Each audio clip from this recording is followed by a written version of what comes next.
Hey, step to the plate, I'ma swing for the fence. Throw me the lob, I'ma dunk it like Vince. They think I'm from Sac with the way that I'm ballin'. I feel like a king, but I'm fresher than Prince. Baltimore raised and fly like a raven. Made it through mazes, that shit amazing. Vision so clear, they thought I got LASIK. Cradle to grave, we pounding that pavement. Made up my mind, told them pass me the rock with the game on the line. I'm taking a shot. Shit, all of my life had to play from behind. And now they just watch, like, is he gon' stop? I tell them I can't. They think it's a game, they take me for joke, I just laugh to the bank.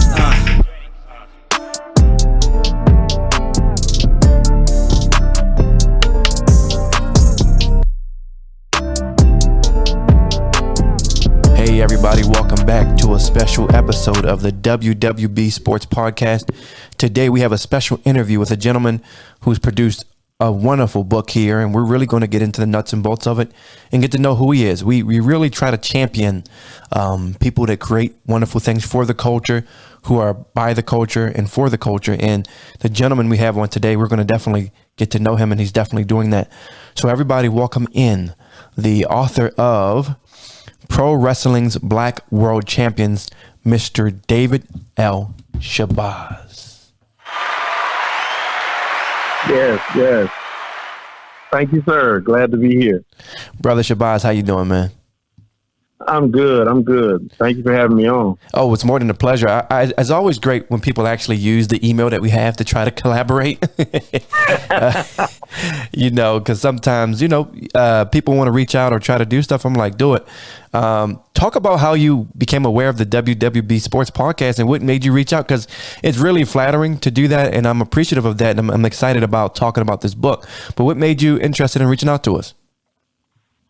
I happened to go through, and I was looking through, a friend of mine was telling me about a podcast that a female was doing, I guess female friend of hers. So I was like, okay, yeah, cool. I'll look it up, and I looked it up, and I was looking up just black. She did like a black wrestling podcast or something. I think it just came through the search engine. It just sort of came up, and I was WWB. Oh, okay, and yeah. So just that's how it came through. Actually, just searching for a friend that told me about somebody else's podcast. So I just started looking up some of the black podcasts, because I've been on some of the other shows, but I was only on one other black show previous to this one. Yeah. Well, man, I'm just honored to have you on. Here, this book, kind of getting to know you just a little bit, kind of give the audience who don't know who you are, kind of give them a background of you and who you are and how you got even into wrestling, because all of us are wrestling fans. We grow up in different areas, and we all have different journeys. And then on this podcast, we're always enthusiastic and interested to know about that. So kind of give us a little background about yourself and what got you interested in pro wrestling, and then we'll talk about the book here shortly. Okay, yes. I was born and raised in Clinton, South Carolina, a little small town in the upstate of South Carolina, close to, most people are probably familiar with the Greenville, Spartanburg. It's about 30 miles away from those two largest cities, which is, I guess, in sports terms, is really Clemson University territory, although I'm a fan of University of South Carolina, not Clemson. Gamecocks, but, yes, sir. I'm a Gamecock. I know my upstate folks will be mad at me for saying that, but yeah, that's where I was born, and wrestling was always pretty big. I am 53, so I remember the territory system. Talk about it. Georgia Championship Wrestling and Mid-Atlantic Championship Wrestling before Georgia Championship Wrestling became WCW. That was basically what I saw those two shows, Georgia Championship and Mid-Atlantic Championship, because then Clinton is close to Georgia. South Carolina and Georgia are close. So I remember seeing some WWF as it was at the time, but it wasn't heavily in our area because, the territory system had it. For the audience who may not be aware of it, before television came into the mix. A wrestler could perform in different areas or different territories, and so to kind of make sense of it, Dusty Rhodes could be called something else if he wrestled in another territory. And because it wasn't on television, you didn't know that was the same person who wrestled under another name somewhere else. Yeah. To many people, that's a novelty. They're like, what? People just didn't know it was the same guy? Right. Yeah. I guess a real example of that, I was using Dusty but a real example was the wrestler Val Venus. Val Venus used to wrestle as Steel in Mexico.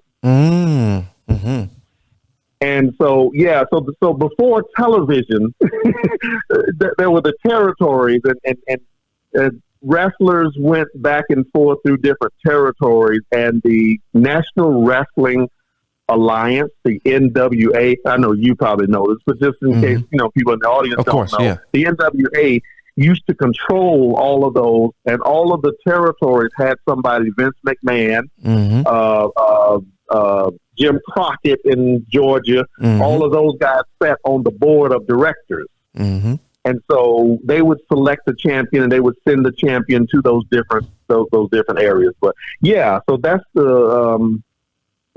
my introduction to it. I saw it that way really before television became involved, and so so I guess I've always been a fan. My family watched it, so I grew up. My mom, dad, Oh wow. Grandma, everybody watched it, so it was in the house. Yeah, and it's very similar to me, Brother Shabazz, is that my father grew up with Bruno Sammartino. And so he whether he knew it or not, he kind of influenced it's like in the blood. I think being a wrestling fan, if it's kind of in your blood, it's kind of passed down right. generationally. So that's really dope that you said your entire family watched it. I have a question for you. In those days, who were some of your favorite wrestlers? Oh gosh, I liked Harley Race. I enjoyed the Funk brothers, Terry and Dory Funk. The Andersons, and not Ole and Arn later, but Ole and Gene, the original Minnesota Wrecking Crew. Yeah. Those were like my favorite guys. And of course, I love the black guys. Thunderbolt Patterson was probably one of the guys I really liked the best, and Junkyard Dog, JYD. Yes, sir. Wow. I have a question for you. So you grew up in the territory times, and you had, like you said, Georgia Championship Wrestling and Mid-Atlantic Championship Wrestling. How did you, were you, because I'm an Attitude Era kid, so my generation, I really started watching, and the fans who listen to this podcast know, I started watching right around 1995. How was the Attitude Era for you? Because definitely growing up in the territories, way different presentation, way different type of content. How was that for you? Were you still watching then or no? Yes. I guess just being a fan and seeing the evolution of the sport and how television kind of made it, even today, professional wrestling is still sort of not taboo, but like everybody knows about it, but they still treat it like it's not really something that you talk about. Exactly. But if you start naming names, everybody knows who you're talking about. Exactly. But they pretend they don't watch it or don't like it, but you know everybody who I'm talking about. But yeah, the Attitude Era, and that's sort of related to, and I believe and correct me if I'm wrong on this, that had to do with the Monday Night Wars. Exactly. Yeah. Nitro. So yeah, that was huge for the sport. I mean, I really enjoyed it. I think that was competition sort of at its best, and unlike, I guess with AEW now, the competition is kind of getting there. When one person has a monopoly, when there's no competition, they get lazy. Of course. Look at McDonald's. Well, they have competition, but still, yeah. When someone becomes monopoly, they don't have any impetus to do better or to change it. They can just kind of cruise with what they have. Great point. Right. Yeah. Excellent point. Well, Mr. Shabazz, let's get into this book here. So nice to hear about your background, and like my co-host who does the podcast, Randall, he kind of he's on the back end of that territory. He's like the late 80s himself. So it's so good to hear from wrestling fans from different generations and their experience. And especially as a brother, you drew you to wrestling as well. It's really encouraging. The book here that we're talking about is Pro Wrestling's Black World Champions. Here, there's a brief synopsis. I'm just going to read it really quickly. This little paragraph, and then we're going to get into it here. It says, you just never know where you're going to find when you're going through the possessions of a loved one after they die. Personally speaking, when my maternal grandfather died, I found he had tons of peppermints in the pockets of his pants and jackets to combat his urges to smoke cigarettes. I also found this giant red lamp with rose carvings all over it. It has a place of honor in my library. My husband thinks it's ugly and gaudy, but I treasure it. But for David L. Shabazz, when his brother died, he found an opportunity to further his brother's legacy. David is the brother of Julian L. Shabazz, who died on June 14th, 2020, at the age of 52. Wrestling book fans may recognize Julian as the author of Black Stars of Professional Wrestling, originally published in 1999. An encyclopedia-like primer contained short profiles of many of the African Americans who stepped into the squared circle going back to the 19th century. All right, so let's open this up really quickly. Talk to me a little bit about the genesis of the book, how it started, and what it's really about, so our audience can really understand what was the intention. Because a lot of like me and historically, Black champions haven't had always the best booking and representation, and really there hasn't been in the history of pro wrestling hasn't been a lot of male pro Black wrestlers, pro wrestlers that are Black. So kind of talk about the book, your brother, kind of give us the genesis of this book and the history of it. Okay. Yes. I kind of have to tell my brother's history with this whole thing. Just go. Let's do it. Yeah. When JYD died, the Junkyard Dog, when he died, my brother Julian was he was a former college professor like me, and he worked as a librarian. Oh wow! And so he has this naturally, historical and archival. He likes those kinds of things. So he was looking around and he was like, "Wow, this guy died," and it's like there was no media attention, no mention of it, like nothing at all. And that kind of impacted him so much to the point where he looked around and said, okay, yeah, there's nothing really on any of the Black wrestlers. So that's why in 1999, he sat down after Junkyard Dog's death. He decided to write Black Stars of Professional Wrestling. And that was 1999 when it was published. He started in 98. Oh, wow. It was on its third edition in 2019, and what just like that article was alluding to, when my brother passed in 2020, sort of the same thing. When a loved one dies, you obviously have to go through their stuff and cleaning up and everything, and cleaning out the house and all of that. And going through his things, I found his original version of Pro Wrestling Black World Champions.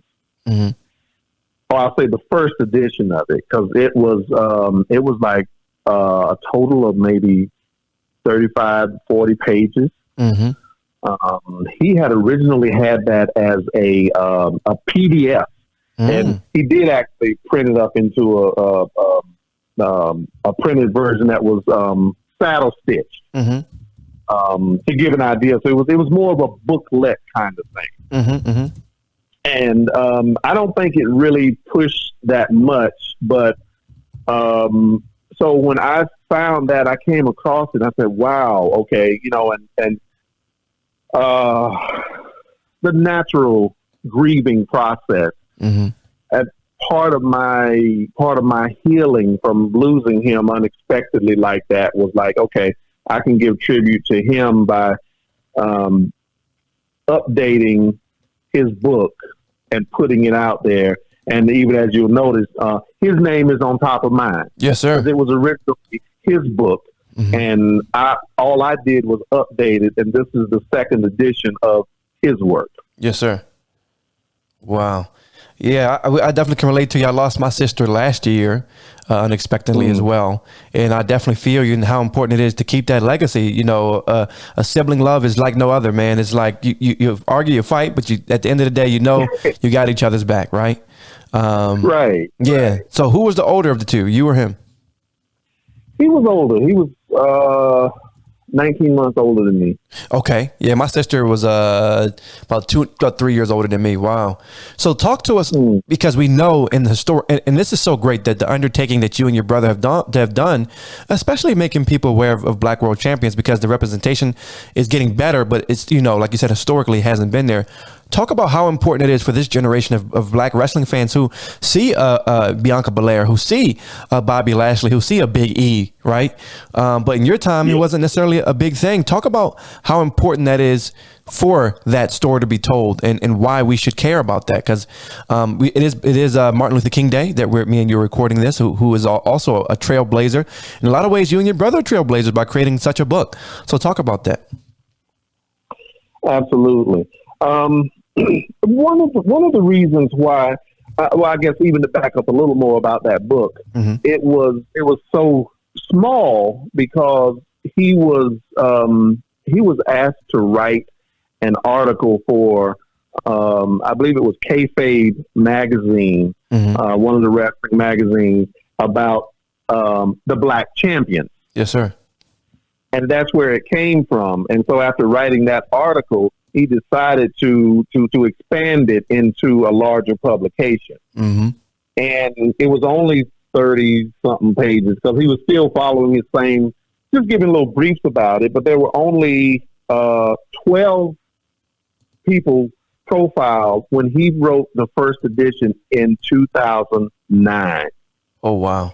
So when you talk about professional wrestling, and as long as it's been in existence in the United States, only 12 African Americans held the belt at that time. And I saw a need to update it because there were a few more people. And the second edition that I updated has 21, which is still a very small number of, and let me just say, people of African descent. Yeah. Because Kofi Kingston from Ghana, an Yes, sir. African, Yes, sir. is featured, as well as, I know the one that always seems to be controversial, It's The Rock. and pardon me for saying it, but controversial with white people when you put Dwayne Johnson, The Rock, in there. Yeah. He identifies as Black. He even said it. Dwayne Johnson's father Mm-hmm. is a Black Canadian Mm-hmm. named Rocky Johnson, who was a tag team champion with Tony Atlas. I'm just clarifying it for your audience, because I know that maybe some people will still have this question. Yep. Now, I know his mother is Samoan, but that does not disqualify him because his father is Black. Exactly. I agree with you And 100%. if somebody wants to write a book on the Samoan champions, yes, I would expect him to be in a book on Samoan champions as well. Mm-hmm. But it does not disqualify him from being mentioned as a Black champion. I agree 100%. I agree. You can't just take someone's blackness away because you think this or that. He's Black. He's obviously Black. Right. Yeah. Right. And I know he, and people, and I was on one podcast, and somebody was saying, well, he's Samoan. He identifies more with Samoan. And I'm like, okay, well, I know he has the tattoo Yeah. from the Samoan tribe. I get all of that. But now, most black people, most black Americans don't walk around wearing dashiki either. Just because we don't have some outward African attire all the time doesn't mean that we're picking one race over the other one. Exactly. That's silly. That idea that of people thinking that is silly. I agree with you 100%. Wow. So yeah, just wanted to clarify that, because that always seems to come up. And really, I hate to say it. I mean, my brother always tried to tell people, this is a book celebrating the black or African people of African descent, those champions. It's not about racism. It's not trying to get into that. It's about, there's been nothing to praise those people of African descent who held the most prestigious title, the World Heavyweight Championship. Oh yeah, talk about that too. When the first Ron Simmons 1992 in Baltimore, Maryland. Talk about that event. Him being, because technically, being recognized as the first world heavyweight, like legit, from a major company, so to speak. Yeah. Talk about that moment for you personally. Take us back to Baltimore, Maryland, 1992, WCW, World Championship Wrestling.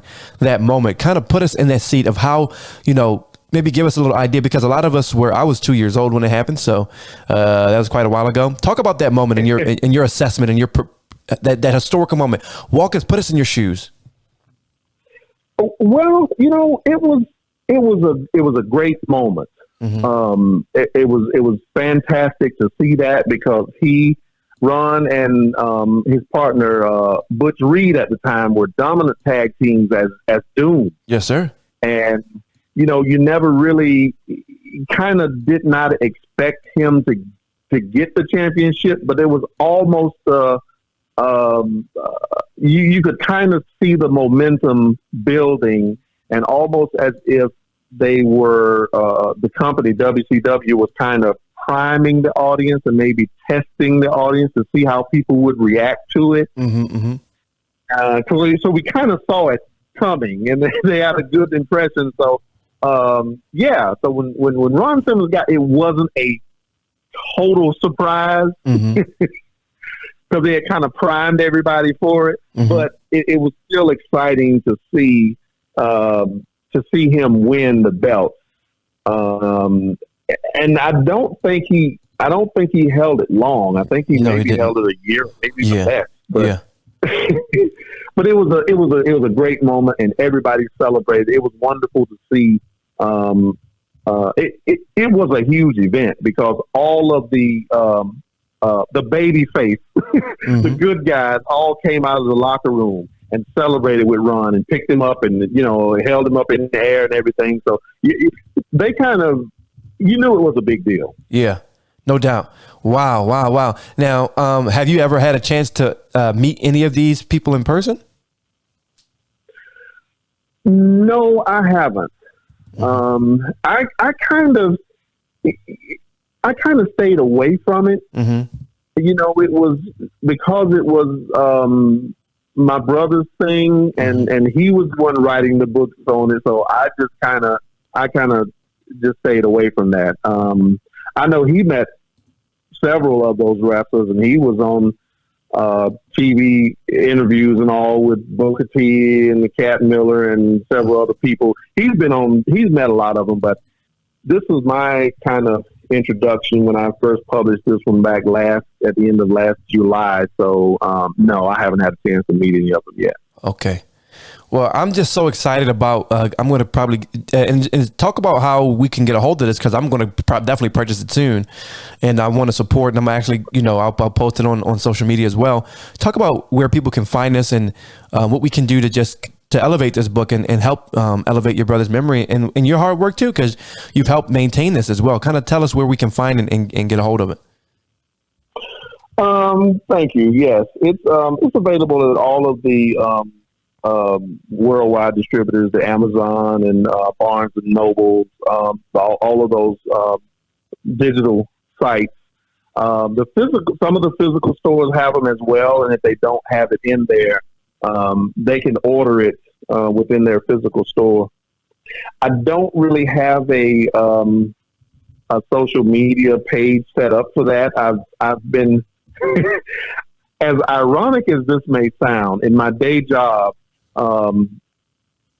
I hate to even say this. I'm a mass communications professor, but I really don't like social media.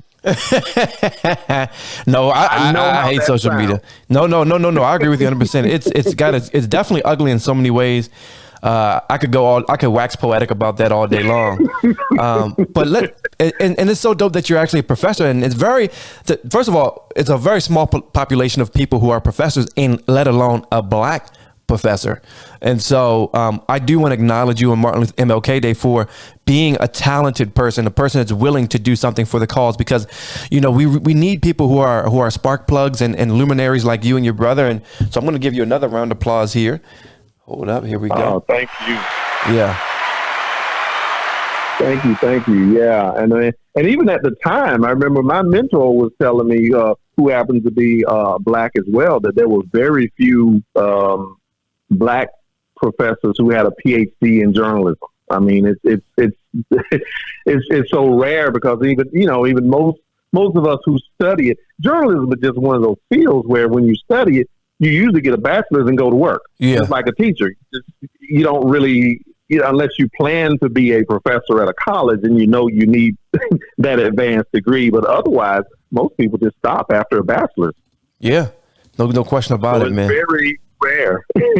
Definitely. And we'll definitely talk a little bit more about that off the air. But folks, we always try to get really unique and interesting people. And Brother Shabazz, no doubt a brother who's not only extremely talented, who is extremely, like I said, he's a luminary and an important voice. We want to do that. And this is what the WWB podcast is all about, giving voice and light to those who are doing fantastic work. And no doubt, Pro Wrestling's Black World Champions, the book, is so extremely important. I hope that you guys can pick it up. We'll put links in the YouTube page. We'll put it on also the podcast link on Apple, iTunes, Spotify, and all other places where you can find great podcasts so that you guys can purchase it and have it in your library. It's so important, especially on MLK Day, when we think about the work that he did in the luminary and the just being trailblazers. And no doubt, Brother Shabazz and his brother as well, Julian L. Shabazz, Julian D. Shabazz, are luminaries and important to our community. So thank you guys. Thank you so much, Brother Shabazz, for coming on. We appreciate you. We champion you,